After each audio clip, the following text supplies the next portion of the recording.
Thank you all for coming. Thank you, Chief, for hosting us here. Today. Obviously, I'm joined by our Police Chief David Smith, Bob Lukashevitz from CrimeStoppers, John Trott, who is the union president for the transit union, as well as Miguel Velasquez, who is the president and CEO of our transit authority. So we're here today to bring back attention to a case that took place at 3 p.m. on June 18th on an RTS bus when a driver who was doing something truly heroic. He was doing his job. He was doing his job. He was out there on his route doing that job that allows him to provide for his family, but more importantly, that allows him to provide a critical function to the families who rely on bus services to get to school and work and medical appointments. RTS workers and the work that they do resonate with me. I need people to understand that during COVID, RTS bus drivers were on the job. After COVID, RTS bus drivers were on the job. RTS went through a massive reorganization system for bus services, and as I was coming in to become mayor, the school district almost didn't have bus service. Almost didn't have bus service. So many of your children in our community would not have been able to get to school on time after COVID had RTS not altered their plans to be able to work with the school district at the time to make sure that our kids in the community got to school. So I'm telling you this story because we must understand the front line that our RTS bus drivers do on a regular basis to make sure that a large majority of our people who don't have cars in our community don't have cars, and they rely on RTS bus service. They really are our frontline workers. So to have a RTS bus driver pull up on a stop on Bay Street, open the door just like he does every day, and to have a coward shoot him with the BB gun is cowardly. He has had extensive injuries, and this has altered his life. He had no opportunity to protect himself, and when you're driving a bus, what are you supposed to do when you're doing your job? This person is still out here walking amongst us. A photo was released. The RPD has released and posted a picture of the suspect on June 19th, but so far no one has come forward with enough information. So I want to ask folks to come forward. But today I'm announcing, and you'll hear from Bob Lukashevitz in a second, that Rochester area CrimeStoppers is including this among the many, this cowardly act among the incidents in its reward fund.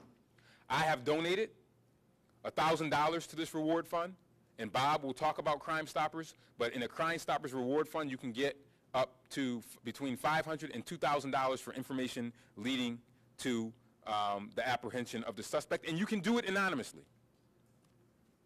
Anyone who provides information can be eligible for a cash reward.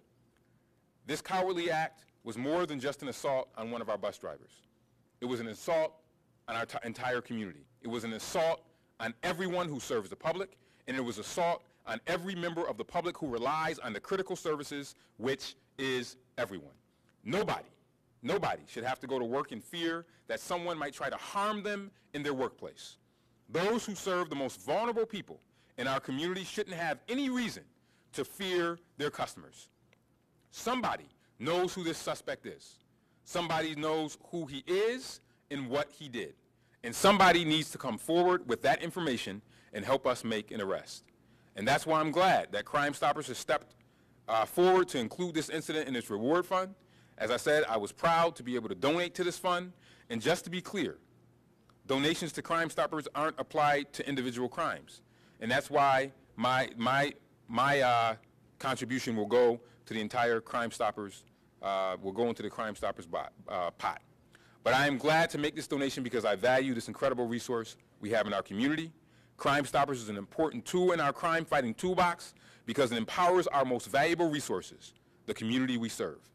And for this and every other open criminal case. The police need information from the community to make an arrest, and Crime Stoppers helps us get that information. So if you have information on this or other incidents, tell us what you know. You can call 311, and I'm sure the chief will reiterate this. You can call 311 or 911. As you know, we launched the Reported app. You can use the Reported app. You can send an email to the RPD tip line at cityofrochester.gov. You can call Crime Stoppers anonymous tip at 423-9800. Cowards like this don't deserve our silence, and we need the community to step up. And the community has been doing a great job in helping us with information. The chief can talk about the numbers of our non-fatal shootings and how we have improved upon those numbers. How in just a homicide last week, because of the community's help, we made an arrest. So we have shown that we have been able to bring people to justice when they perpetrate heinous crimes in our community. Now I want to turn it over to our police chief, David Smith, who will talk more about this incident. Chief.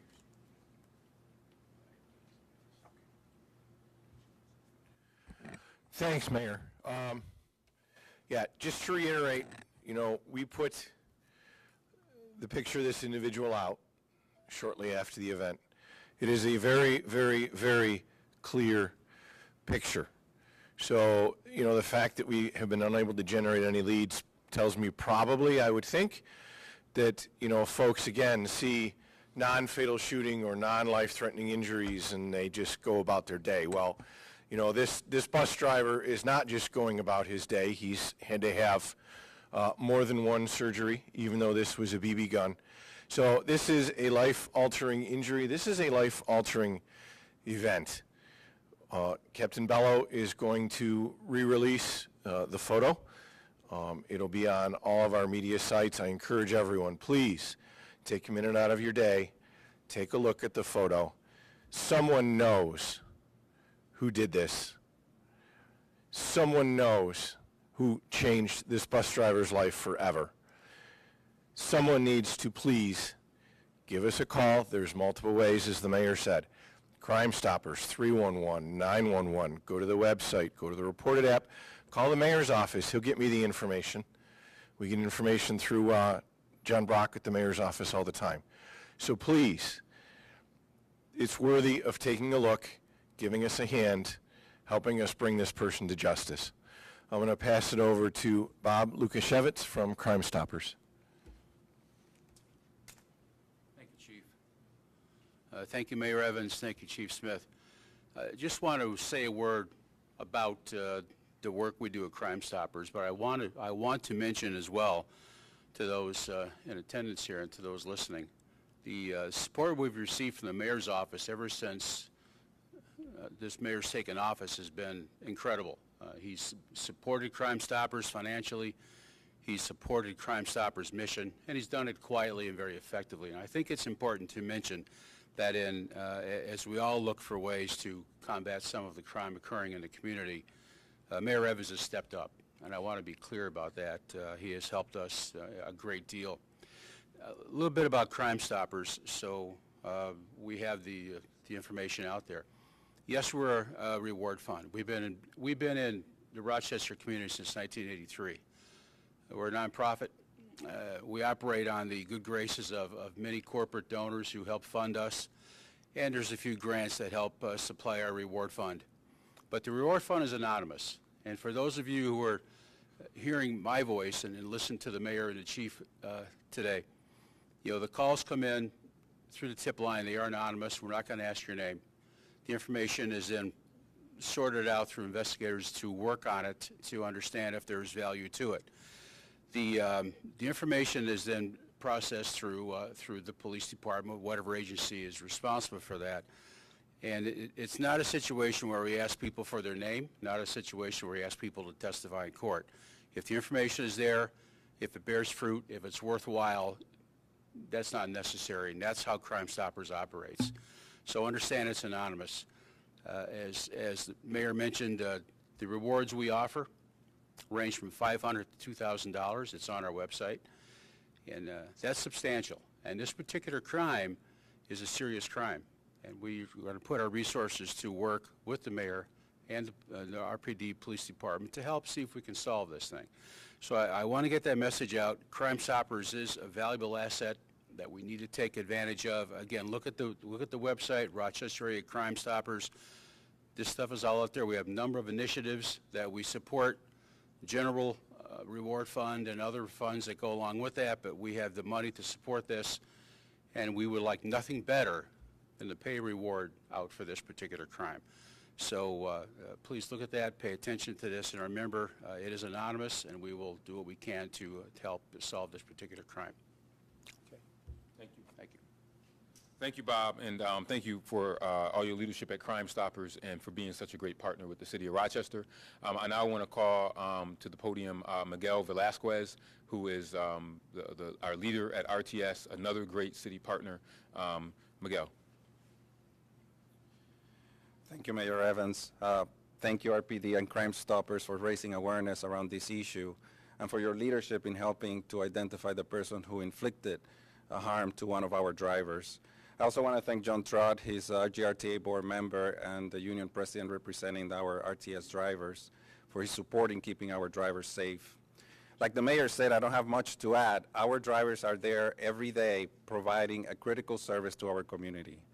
They are people who are there to make sure that our community, our residents, get to important appointments, whether it is school, jobs, healthcare appointments, you name it. And they go out there not thinking that they won't be able to get back home safely to their families. We train them to provide excellent customer service. We train them to be kind to our customers, especially those in crisis. And so we ask, I use this opportunity to ask that the community is also kind to them. And one way of doing that is to help identify this person, to send the message that this is not right, that our drivers are providing a critical service and they can be out there doing it safely as they should. So thanks again, Mayor, RPD, Crime Stoppers, for all your support. Thank you, Miguel. And this can't be normalized. This is not a normal situation. And if we don't give support to this driver and his family, we're saying that this is okay and this is normal. And we need to send a message that it is not. I now want to call lastly to the podium my good friend John Trott, who represents the drivers, as Miguel has said, and he can talk to you about how I spoke to the driver. And the driver, he is just such a good man with a sunny disposition, because I think I would have been a lot more angry than he was. All he said was, when I talked to him, was he said, I hope that this person can be taken off the street. And I would even appeal to the individual. Come down here and turn yourself in.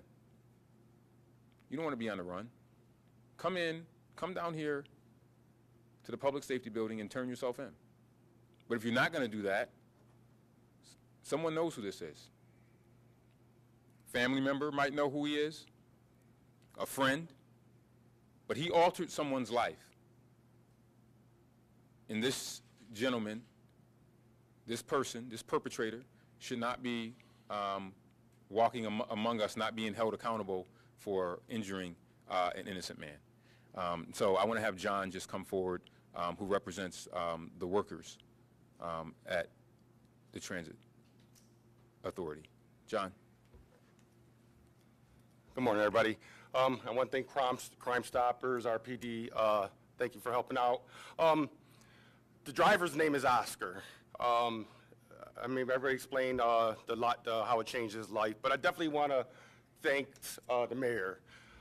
The mayor was the first one to call the ATU, and got Oscar's name, called Oscar, and was very worried. The next day, I got a call from the deputy mayor. They're on top of this. I've met the mayor a couple times at a couple events before this. I can feel it in his voice that this is hurting him, that we have not caught this individual. I want to thank my ATU members who go to work every day and go into the roughest neighborhoods and have to worry if they can go home that night. So everybody, thank you. I hope we catch this guy, and so we can continue to be safe out on these roads. Thank you. Thank you, John, and thank you to all of our RTS drivers who are really part of our first responders on the front line. Frontline workers. Frontline workers keep our city going. Our police, our fire, 911. ambulance, bus drivers, both school bus drivers as well as our RTS bus drivers. And our RTS bus drivers not only transport older residents, they also transport our kids. So we owe it to these people, because our city would come to a standstill if we didn't have our RTS drivers driving. It just would. A large portion of our residents rely on this important service. So we owe it to them to make sure that they are safe. And how we can do that is by making sure that people come forward and provide information to CrimeStoppers, to the chief's office, to the mayor's office, to RTS. If you have information about this heinous act, please come forward. With that, I guess we can take one or two questions and then we'll wrap up. Anybody got any questions? I know it was pretty straightforward. Okay, thank you very much, everyone. And I ask that you, as Captain Bello gets out that information, I ask that you disseminate it far and wide on your social media as well as on your media platforms to help us solve this crime. And by doing that, we will be one step closer to continuing to work to make sure that we make Rochester safe for everyone. So thank you so much, everybody. Thank you.